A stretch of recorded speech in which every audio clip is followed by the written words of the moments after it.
Welcome everyone to Manage Your Collection Center Regulatory Compliance with Contact Technologies. All lines will be placed on mute to prevent any background noise. Karen Daniels, you can begin your webinar. Good afternoon, everyone. My name is Karen Daniels. I'm an account executive here with Noble Systems. And joining me is, Ray, would you like to introduce yourself? Yes, I'm Ray Barato, one of the Strategic Solutions Directors here at Noble, assisting Karen in her endeavors. Great. So as we mentioned, we're going to speak today about the compliance and regulatory compliance today. And what we're going to do first is we're going to walk through some very specific questions that folks have either asked us through this webinar or have come to us recently and posed to us. We're going to go through these questions first. The first question is, can you discuss how the FCC defines an auto dialer? Ray, would you like to give some feedback on that? Certainly. You know, the thing about it is the FCC is pretty specific about what they define a dialer, an ATDS, an automated telephony dialing system. It is something that has a means to dial sequential numbers, randomly generate numbers, store lists that dial numbers, or dial at volume.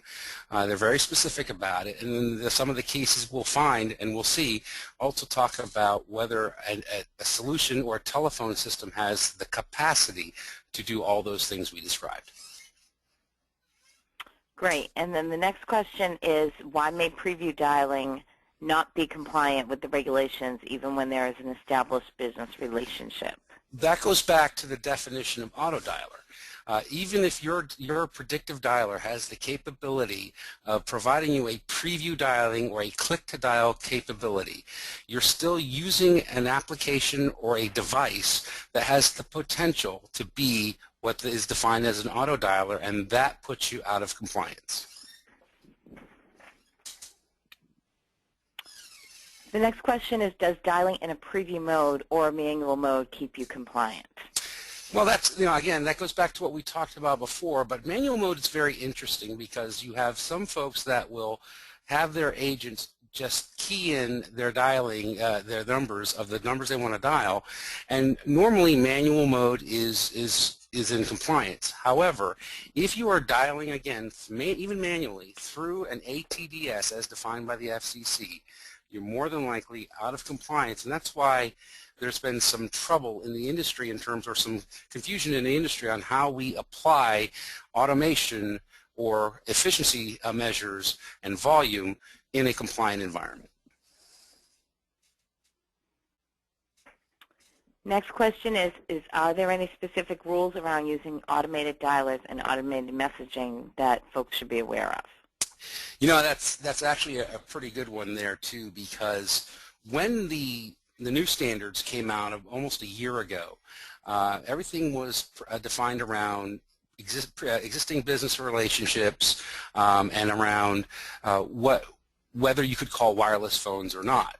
Now, there's been a migration over the last year as to what the devices that are being used in terms of how they're defined, and the real argument is around whether the device has the potential or the current capacity to be a dialer. So, for example, you have a lot of folks that have telephony components that they are using that don't on the surface have a lot of the dialer components. However, we need to be aware that the specific rules say that you can, unless you have express written consent, and that's affirmative consent to dial a customer's wireless phone, you cannot use a dialer to make that call, nor can you send an automated message.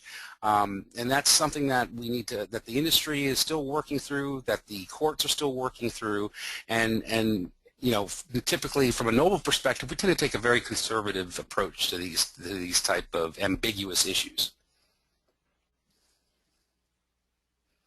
The next question is, what's the best practice to identify phone numbers that are on file for some time as cell phones for the new legislation?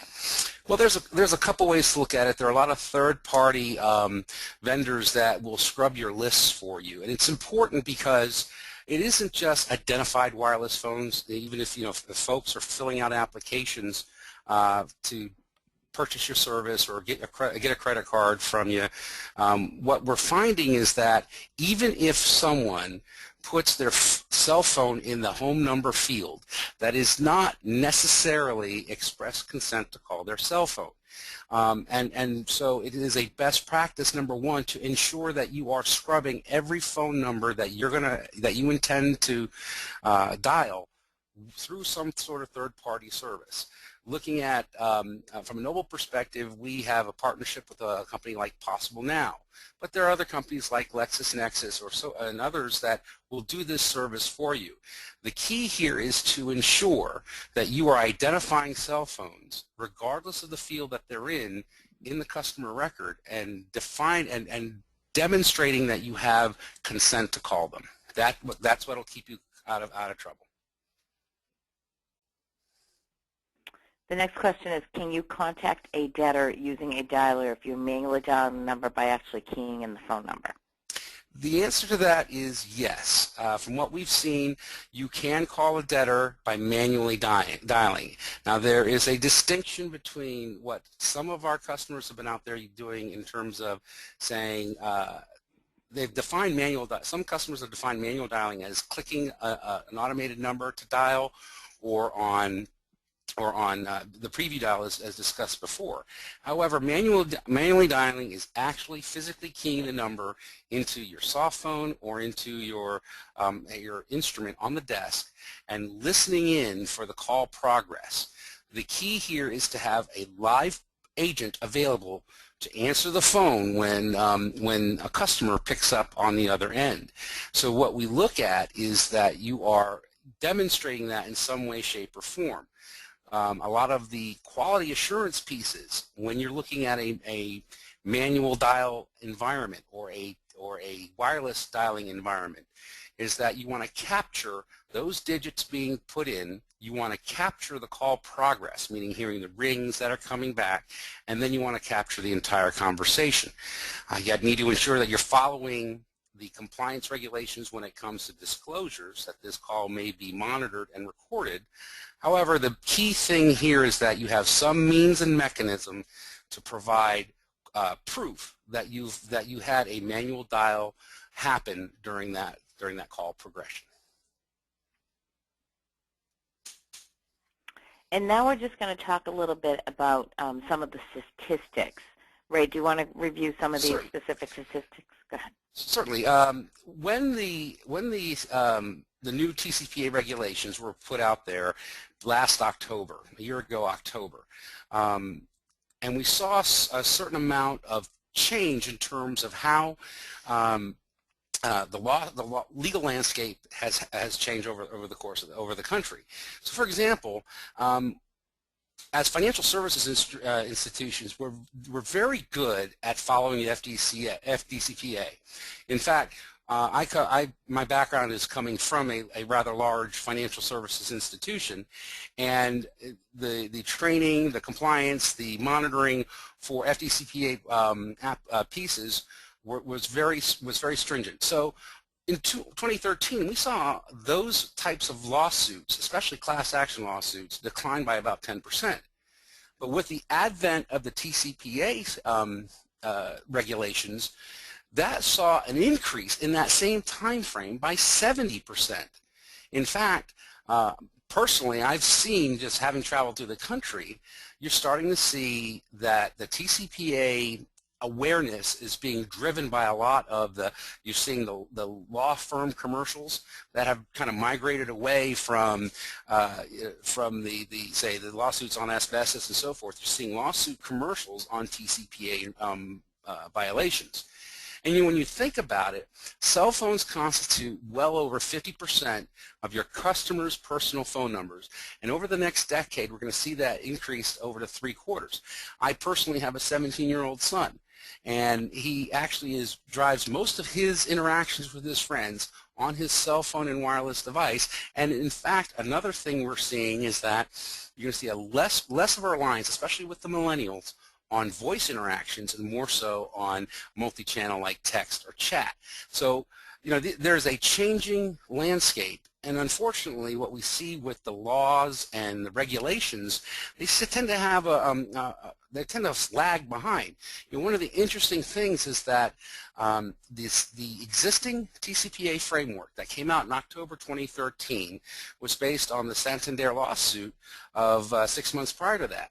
Well, just recently, that Santander lawsuit was overturned. The findings in that lawsuit were overturned.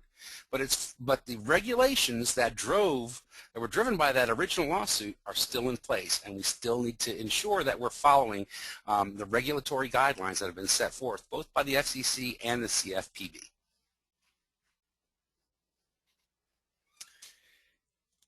These are the guidelines that we were talking about. In October 2013, the TCPA guidelines were issued, and like I said, it started off being about whether you could or couldn't contact a customer's wireless device. Now, the big debate and where our customers and most folks who use dialers have to really come down on is what kind of equipment are you going to use to reach out to your customers with wireless numbers. The big thing here, and the definition, and we've talked about this before, is an ATDS, an automated telephony dialing system. And it's defined as having the capacity, and that's a key word, and I'll get to that in a second, to call numbers without human intervention, to store or produce phone numbers, or to dial those numbers at random in sequential order or from a database of numbers. Which, if you've operated in any type of outbound campaign at volume, you know that's the key definition of a predictive dialer. This also includes artificial or pre-recorded messages that they can't be played to wireless numbers without prior express consent. So there are three things to think about here. That word capacity. I've seen some customers that have been very, very conservative in what they define as capacity because there have been some definitions in court that say capacity is potential capacity. So I'll give you for instance, many of us have smartphones, these little cell phones. If you follow the letter of the word that's out there, I mean, we all have contacts on our smartphones. We can all download an app that will automatically dial somebody at a given time, and we can store and produce our contacts on demand, and we can randomize them, put them in order of the phone numbers, or you can pull them from a database. So by the express definition of potential capacity, your smartphone could be a dialer or defined as a dialer. Well, that seems a little bit absurd, but the point of the fact here is if you intend to use your dialer alone, even in a manual mode, to contact a customer's wireless phone, you are putting yourself at risk to be in violation of the TCPA regulations. And that's the environment when we here at Noble, when we were looking at addressing the TCPA application. That's the environment we were operating in. Okay, Karen. Yes. Next, what we'd like to do is we'd like to talk through how the Noble technology is here to assist you in managing to these compliance demands. So when we talk about TCPA wireless compliance, and we've been discussing, you know, how do we get to a point where we can, because we still have, there's a kind of two tensions working here. We need to maintain compliance, and again, it goes back to that, you know, capacity to operate through a dialer, and we need to drive efficiency. You have, you know, scores of agents that are working these applications. You've already had to reduce their efficiency by driving a manual campaign, but you still have a need for looking at their statistics, for reporting on what they're doing, and recording their sessions. So when we took, our approach was to ensure, number one, that we were not dialing through one of our predictive dialer systems, and yet we wanted to be able to make sure that we were driving efficiency as best we could in making these manual calls. Go ahead and click again, Karen. Yes.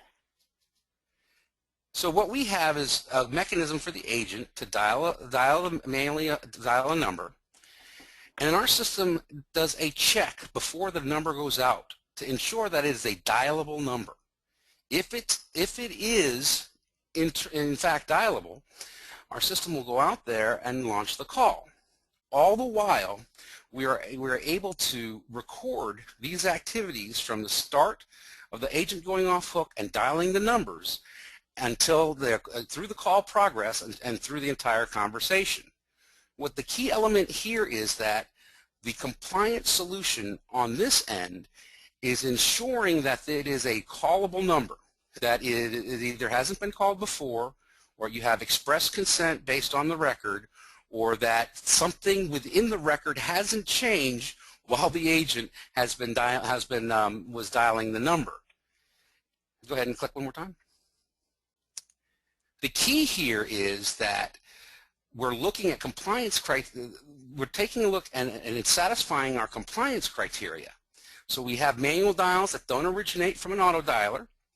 We have a live agent always available for answered calls. There's no hold messages. There's no wait for someone to be available.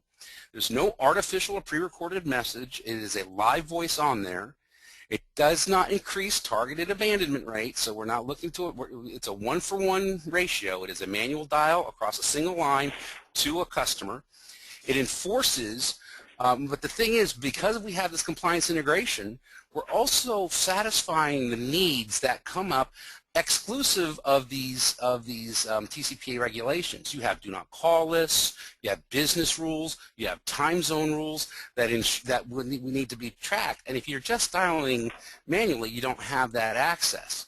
In addition, other rules that you have set or other regulations that, say, the SEC or the OCC or someone else had set on certain profiles, like maximum attempts over time, or no delay between attempts, the delay between attempts rules, those are satisfied. And then, like I said before, we're enforcing the calling windows or the safe harbor calling windows by time zone and zip code. So it kind of merges what you would get from a contact center interaction solution and merges that with a manual dial scenario. You go to the next one. What the agent sees and what we drive in conjunction with this particular activity is the agent gets to choose the account, or gets fed the account through a grid. The grid says it has color-coded indications of what numbers the agent can dial. The agent goes ahead and selects a number, puts it into the dial over the keypad, and then the compliance software module verifies that the number on the IPBX matches the record and checks. So in case there's a mistyping of the phone number, in case there is an activity or an event that happens during this time frame where a customer is calling in and has satisfied the reason for the call. So all throughout this process, we're checking and rechecking and ensuring compliance. It is a very conservative way, but it is a very active way. And I can tell you, Noble was first to market with a workable, compliant TCPA solution, and that satisfies the conditions that you're looking for. And it is, and in fact, it is a patented solution and the only patented TCPA solution in the industry right now. Okay, Karen.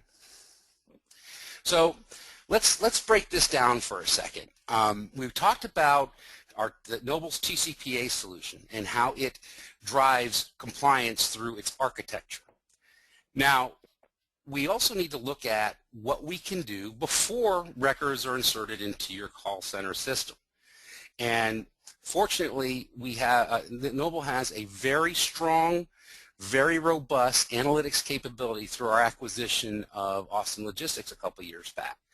And many folks know about Calltech, which is the best time to call list construction system that drives propensity and value. Well, we took all that analytics and already went and anonymized the client data, over 12 million total calls, and created a new mobile versus landline profile that can be used to drive who's not only who has expressed written consent to call their cell phones, but also who should you call first. So you can prioritize those calls to those very special numbers, because if you're going to take the time to do a manually driven call, you want it to be a meaningful call, and that's how we create these lists. So on average, and there's a reason, right? Average mobile right party contact rates is 44% higher than landlines, and that's something to keep in mind. I mean, we cannot, in this day and age, especially if it's harder and harder to talk to our customers, let go of the fact that we need to call cell phones. We just need to do it in a smart way. We can set TCPA compliant manual calling rules for, we know that it creates it's less productive than predictive dialing, fewer calls and lower penetration rates. So how do we maximize the efficiency of the numbers that we can call? So we can add significant value by improving the targeting of who we're going to call, both for mobile versus landline, via phone number specific analytics. So what we're doing here, and the big change in the analytic component here in this environment, is that we're kind of adding phone number specific analytics versus transactional or account based analytics. Okay, we can go to the next one. So, we didn't do this in a vacuum. We did a weekly RPC comparison across these different types of phone contacts. And if you look, the cell phone RPC rate is substantially higher across the week than landline or even the combined. In fact, the combined component is the baseline, and everybody seems to be in that range, except the outlier is the ability to target cell phone communication specifically, and then ensuring we're being in compliance while we're looking at making those calls. Go to the next one. So the CallTech module that we've created builds separate models for predicting not only compliance but contactability for both landline and cell phones. And it separates them out so you can use separate best time to call schedules for an account cell phones and non-cell phones. So you can set up a work stream that says, okay, here are two distinct call opportunities and profiles for a specific customer. Here's their cell phone profile, and here's their non-cell phone profile. In the cell phone profile, I can segregate by who says yes, who has a likelihood of conversion, but also calculates for and incorporates their express written consent, as well as their best schedule in terms of being able to prioritize the value that each of these transactions have. Okay. The data requirements, we need to figure out, and this is where you run your third-party application, the difference on a customer's record between their mobile and landline phones. We need to figure out what that is. Here's the thing: your call volume. Analytics works at volume, so a minimum of 200 right party contacts, wrong party contacts, and neutral party contacts for each time period is used for the modeling. So we do look at a significant amount of contact history to ensure that we get it right. And typically, a one-time period for the weekend and 4 evenly distributed time periods for the week, because the profiles over a weekend versus a week consistently change. Okay, Karen?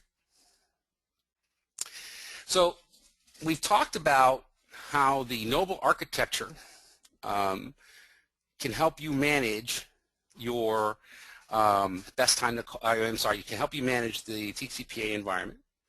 We look at the analytics behind the Noble components for managing that. But one of the things that we really want to, that I really want to emphasize, is that if you are a Noble Systems customer and you have had a Noble dialer in-house and you've used Maestro and all those elements, you have list management options that are inherent in the Noble system today. There are things that you can do today that are key features on the latest releases of the Noble system that can help keep you within compliance. For example, there's several types of what we call fetches or filters that you can run in your system. Safe harbor dialing. And this is a key, and it seems to be, it seemed to be a no-brainer when we introduced it, but it takes into account not only the NPA or area code that a number has to define a time zone, but it cross-references it with the zip code. This can be set up by campaign, and there are 3 options for handling time zones within this filter: latest start time and earliest end time, location time zone using the zip code or postal code for our folks north of the border, and phone number time, which is a default. See, the thing here is that there are several area codes that transition across time zones. In addition, because of number portability, you will have folks that say go to college on the East Coast and then move home to the West Coast, but while keeping their cell phone, which has an East Coast area code.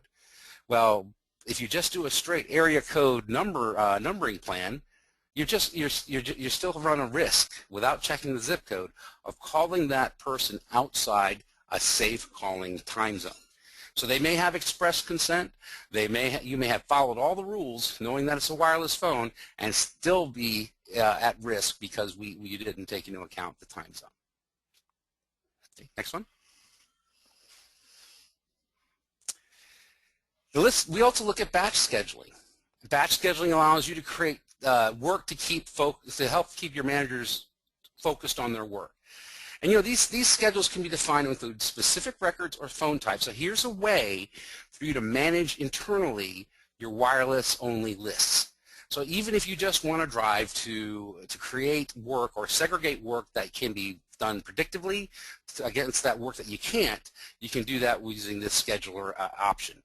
It can automate the open and close process to define and enforce the safe harbor zone, safe work zones that you can have, and it can define the campaign and list workflow objectives as well. The batches can be defined for every group, and each having an independent schedule. So you can set up an independent schedule for your landlines within your lines of business, as well as your wireless numbers within different lines of business. It is a powerful tool to both automate and put consistency in your list management. Okay?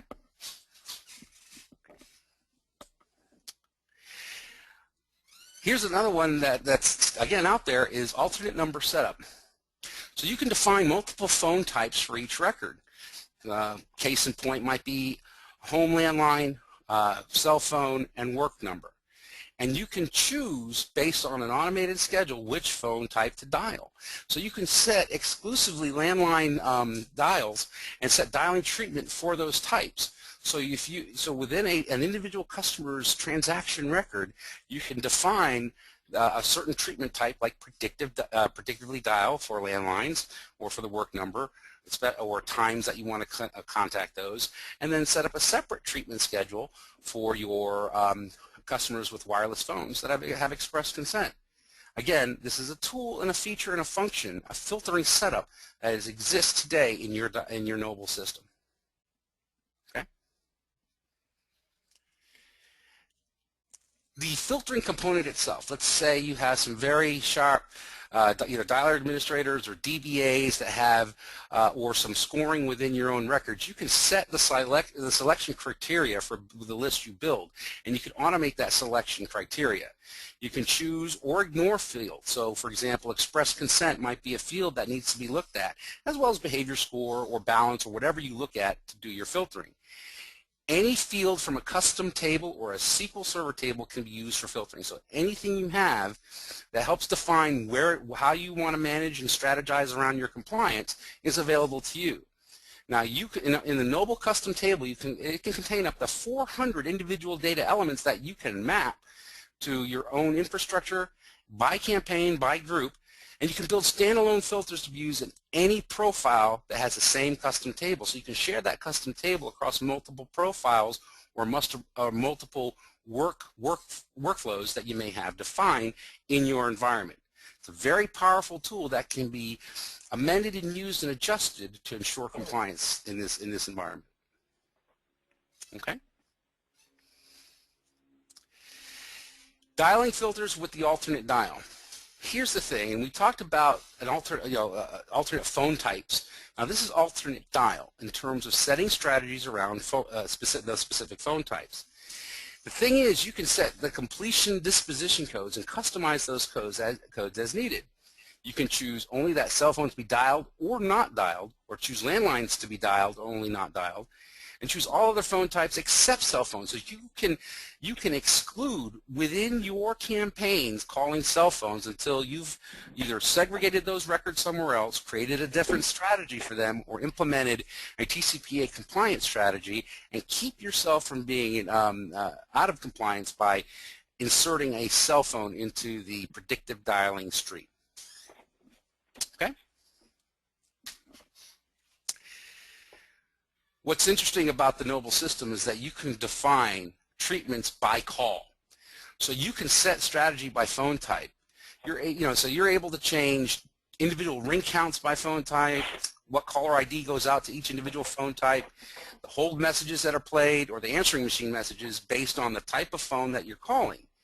And if you make a change to these phone type filters or these per call treatments, it takes effect immediately. So as soon as you save that filtering change, the next call that's launched by the Noble dialer will fit the strategy that you've defined. It's a very powerful solution, tool or filtering type that allows you to really be more flexible based on your customer and their phone type versus having to fit each individual customer into one big bucket or to manage multiple buckets. You're able to manage customer behavior and treatment based on their profile. Okay? I know we kind of ran that through pretty fast. Is Darche still on the line? I am. Darche, we've got a few more minutes. We'd be more than happy to take some questions if anybody has any, either over chat or if you can solicit for questions out there.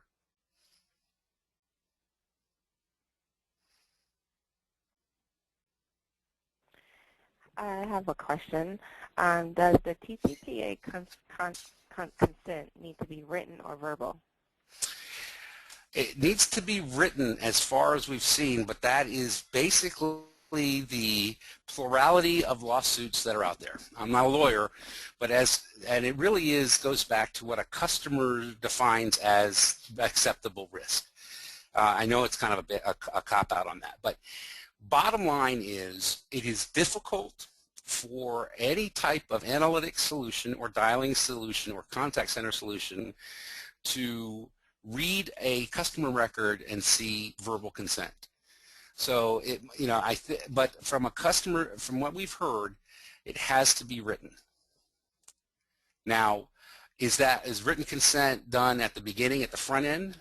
That might be the case where we have a lot of customers who have the language within their application process say that you are expressly you're opting in to be contacted. But I think it's in terms of capture or documentation, it has to be written.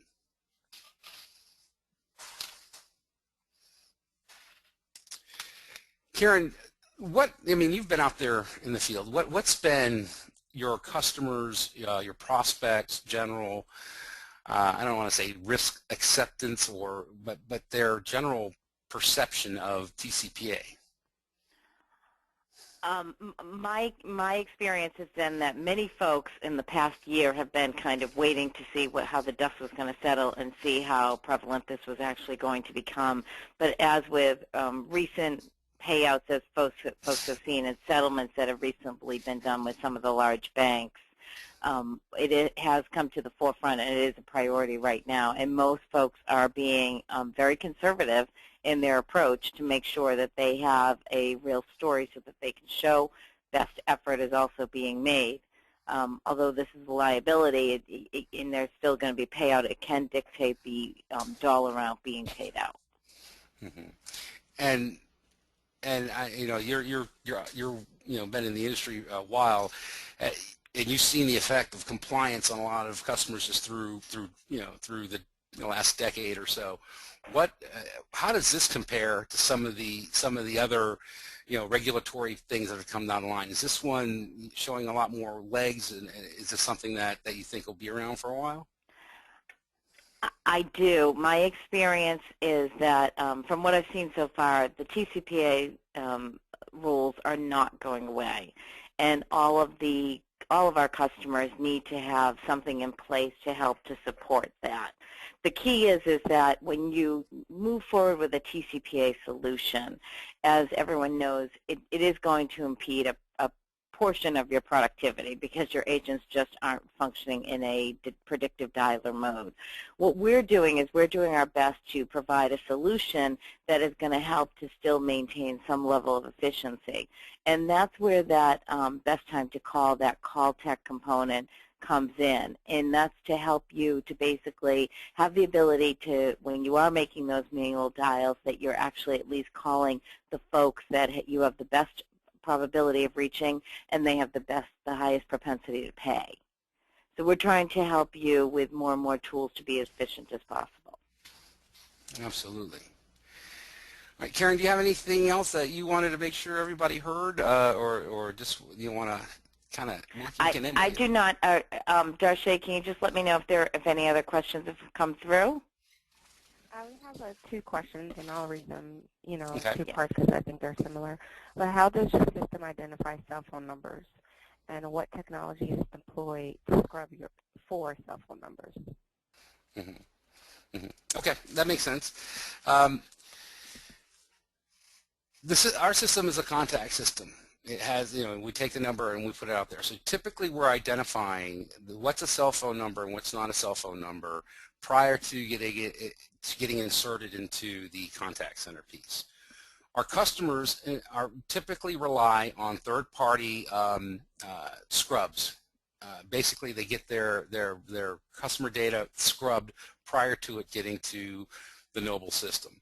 Now we have a partnership with a company called Possible Now that does that, but there are other technologies and companies that are out there that you can use, and again, as I was saying earlier, the most important thing is not to that you do those scrubs against all your phone number fields. There are lots of cases and there are lots of examples where, and this is just the nature of customer behavior, where cell phone numbers have been inserted into the home number field, or customers are presenting their cell phone number as their work or home number, and just because it's in the home or work number does not insulate you from any type of exposure around violation of the TCPA rules. It is, in fact, most of the most recent lawsuits are around these type of activities where a customer has inserted a cell phone number into the home or work field and were called, and the company that was doing the calling was at risk. So our suggestion, in conjunction with using our analytics module, is to do a pre-scrub across all of your data on a periodic basis to ensure that you're identifying cell phones inserted into other fields. Okay. Most of our clients do this scrub on a 30-day interval because the carriers that it's typically a subscription-based type solution where they're updating their databases every 30 days. And just so folks understand, the reason they work on a 30-day cycle is because that's the requirement that the carrier has to update their records for any landlines that have been converted to cell phones. So typically what we find is that our clients run at the beginning of every month, they are running a scrub against the majority of their calling lists. And then throughout the month, as they bring new business in and new records in, they will do a scrub against those particular records. Okay. Darshé, any other questions? Nope, that's it. Great. Ray, thank you very much for all of your time, and we appreciate everyone taking the afternoon to join us today. If there are additional questions, please do not hesitate to contact your Noble Systems account representative, and we can either facilitate those questions through myself and Ray, or we can get you the answers and facilitate back through your account executive. Okay? I hope everyone has a great afternoon. Thank you. Thank you.